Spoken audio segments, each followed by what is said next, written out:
Olá, eu sou a Jessi e o Acontece Comigo de hoje é sobre a Síndrome da Impostora. E eu preciso confessar uma coisa. Eu pensei muito antes de gravar esse primeiro episódio. Na verdade, eu quase não gravei. Sabe aquela sensação de que sempre falta algo? De que você nunca está realmente pronta? E que você vai ser julgada, comparada, deslegitimada. Aquela voz que te encara e diz: quem é você para falar sobre isso? Que autoridade você tem? Quem você acha que vai querer te ouvir? Pois é, essa voz. Essa presença que nos diminui. Acontece comigo. E eu poderia ter esperado o cenário perfeito, o estúdio, o microfone ideal, a coragem completa. Mas se eu esperasse me sentir pronta, esse episódio nunca existiria. E talvez esse seja o primeiro ponto deste podcast. Você não precisa chegar pronta. Você só precisa chegar. Então eu escolhi começar por aqui, por um podcast só de áudio, porque o vídeo ainda traz outras barreiras, outras desculpas. E por aqui a minha voz consegue sair, mesmo tremendo um pouco. E eu quero começar contando uma história que, por muitos anos, eu mesma não sabia que era sobre isso, sobre essa voz que se infiltra na nossa vida. Eu achava que o que eu sentia era só timidez, falta de coragem, medo de errar. Durante grande parte da minha vida, eu acreditei que eu era uma pessoa que não nasceu para falar em público. Era o que parecia desde a minha infância.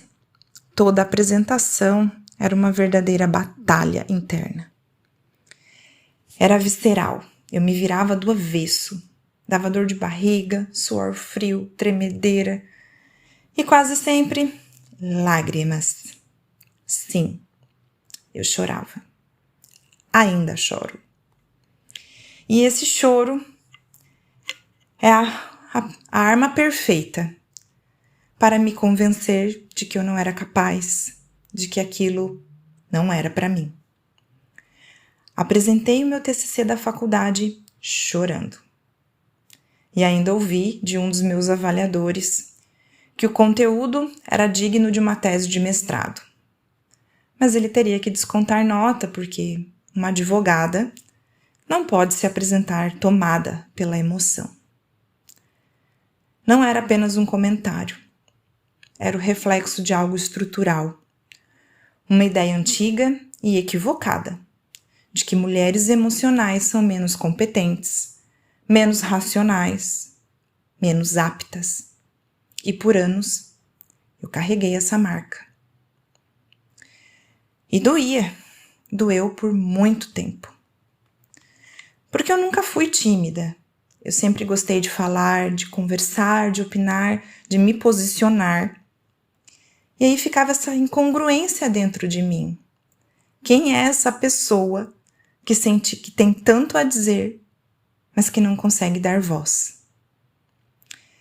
Era como se existissem duas versões minhas vivendo em conflito.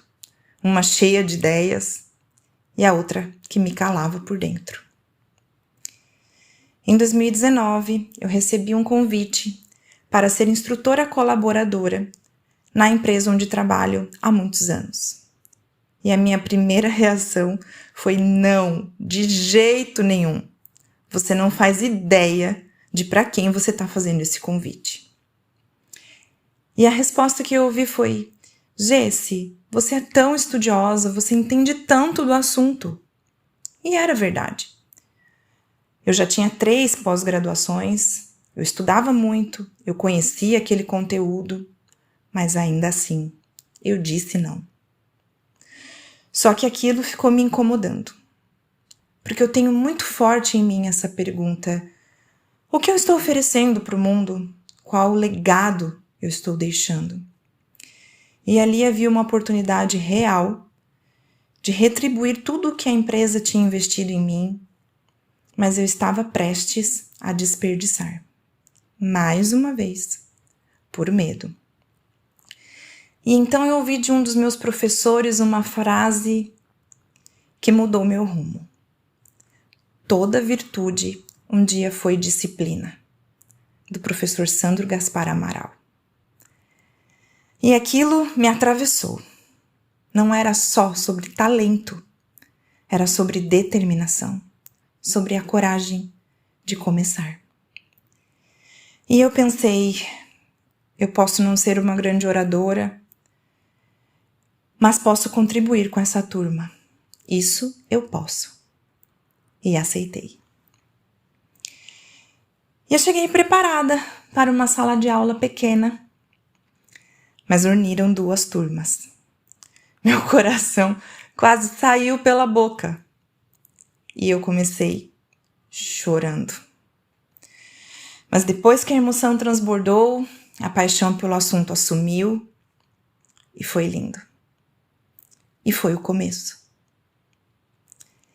E desde então eu fui me desafiando, me estudando cada vez mais. Pela minha maternidade atípica, eu estudei educação positiva, comunicação. Por meus desafios internos, estudei perfis de personalidade, oratória. Pela minha carreira, estudei gestão, liderança. E por mim, estudei o que dói. É algo que eu aprendi e compartilhei no meu episódio de apresentação. Que encarar o que dói exige coragem, não só para ver, mas para agir. Porque sem perceber, vamos nos acomodando em desculpas, focando na escassez. E quando vemos, já adiamos nosso sonho, nosso propósito, nossa missão de levar valor para a vida das outras pessoas. Eu entrei nessa jornada silenciosa de reconstrução.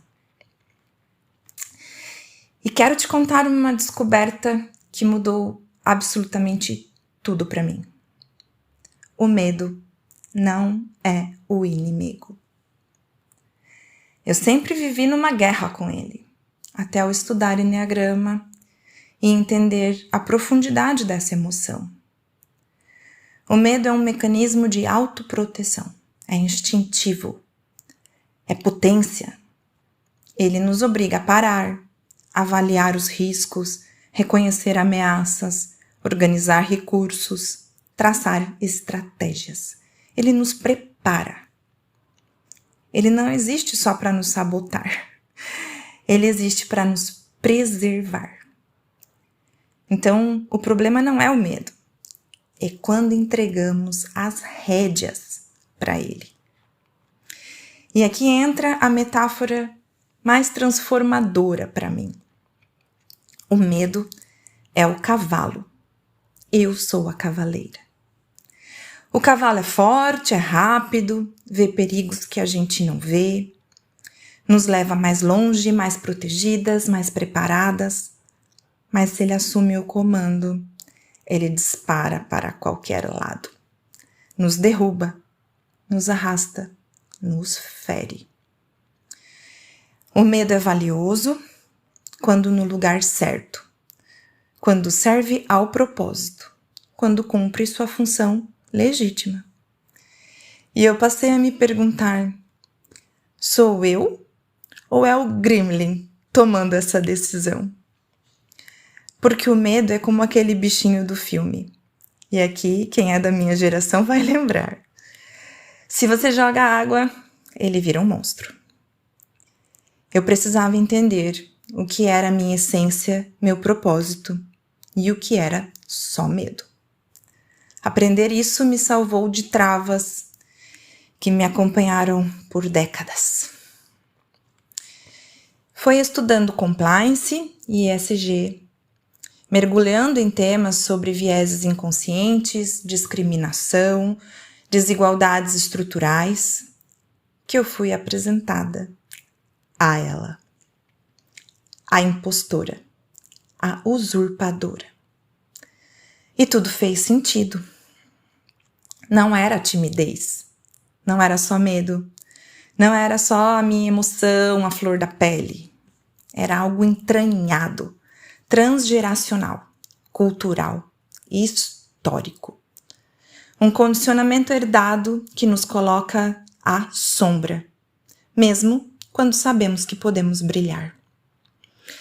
Ali eu entendi que aquela voz que me acompanhava desde a infância tinha nome. E eu não estava sozinha. Estudos mostram que 70% das mulheres reconhece sentir isso. E me permito aqui uma licença poética.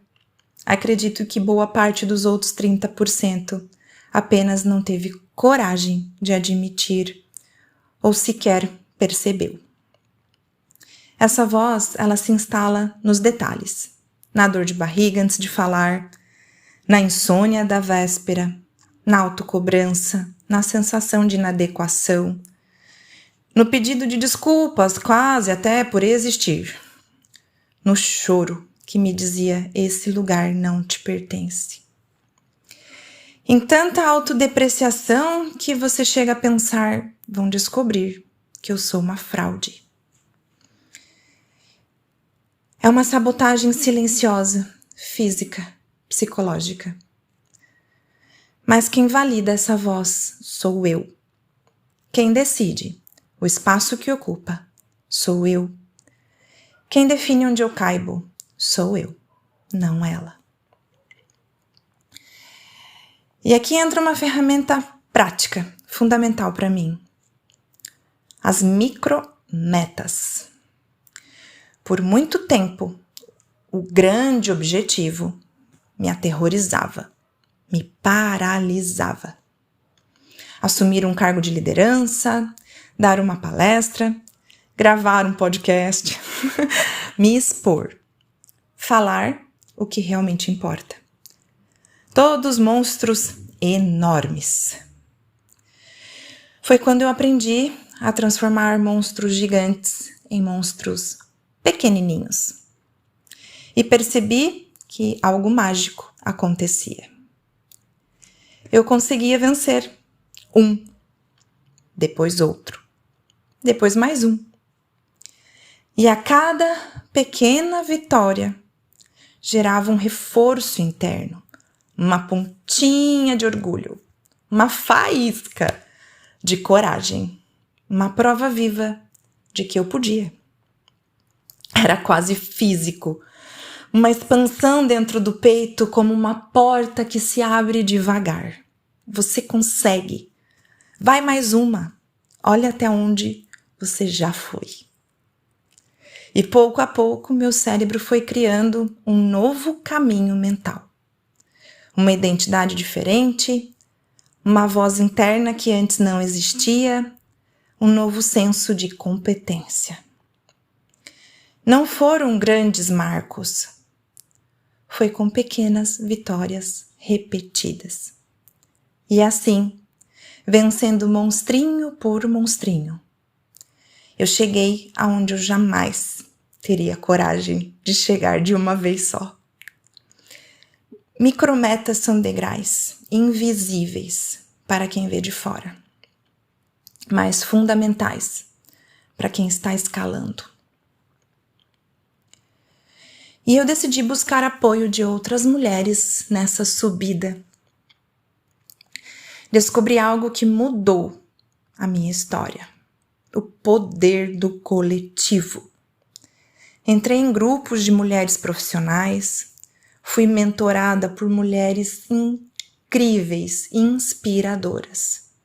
Mentorei outras tantas e vivi, na prática, o que a impostora tenta impedir: a força da rede, do apoio, do pertencimento, uma puxando a outra.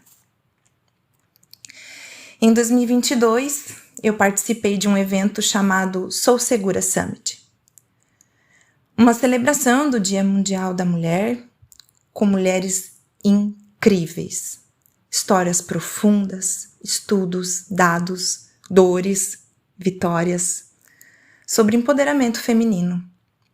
E uma frase que nunca mais saiu de mim. Eu quase ouço o grito daquelas mulheres. Ninguém segura uma mulher segura. Ali eu entendi muito sobre mim, sobre nós. Eu percebi a dimensão do quanto essa voz interna nos paralisa. Estudos mostram que mulheres se candidatam 20% menos do que os homens. Ou seja, o problema não é apenas não sermos escolhidas, é nem tentarmos. Enquanto nós sentimos que precisamos preencher 100% dos requisitos ou mais, eles se candidatam com 60%. Eu me vi nesses números e entendi muito das minhas fugas. Saí daquele evento abastecida, convicta de que eu precisava enfrentar essa usurpadora. Não só por mim, mas por todas nós. Foi quando eu dei a minha primeira palestra. Meu Deus! Num auditório cheio e eu engasgada, emocionadíssima, chorando. Eu tinha me preparado para o conteúdo, preparado os slides, me preparado para a apresentação. Eu só não me preparei para a fila na porta. Sim, fila. As pessoas se identificando para entrar. E ali, no meio daquela batalha interna,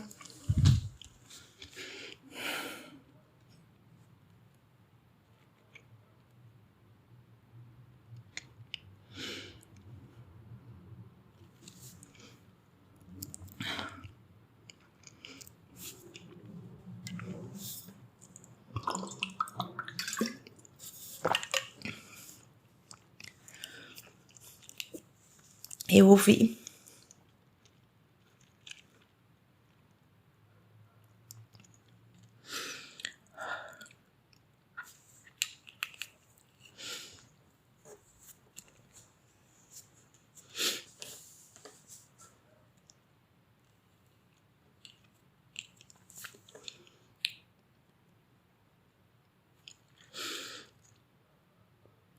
Eu ouvi aquela velha voz.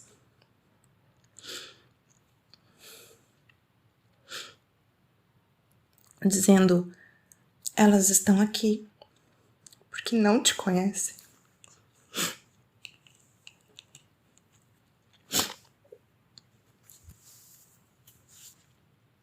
Se elas soubessem quem você é, elas não estariam aqui.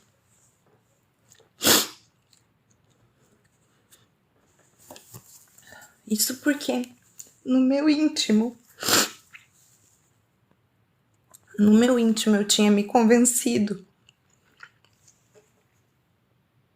de que apenas as minhas amigas estariam lá.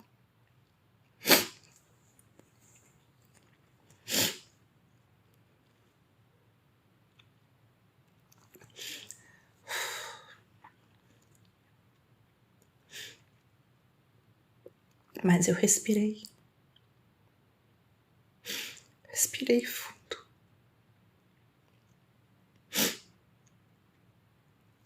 E comecei.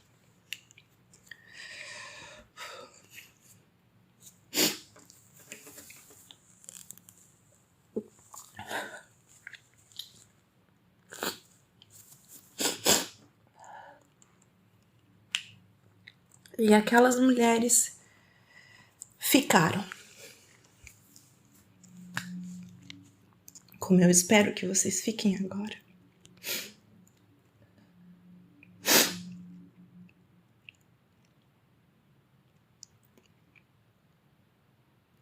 E elas me ouviram.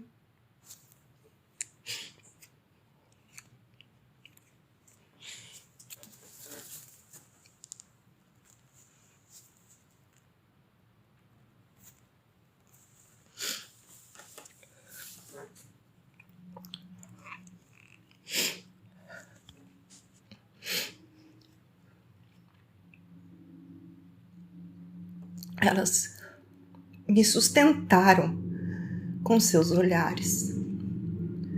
Esses olhares que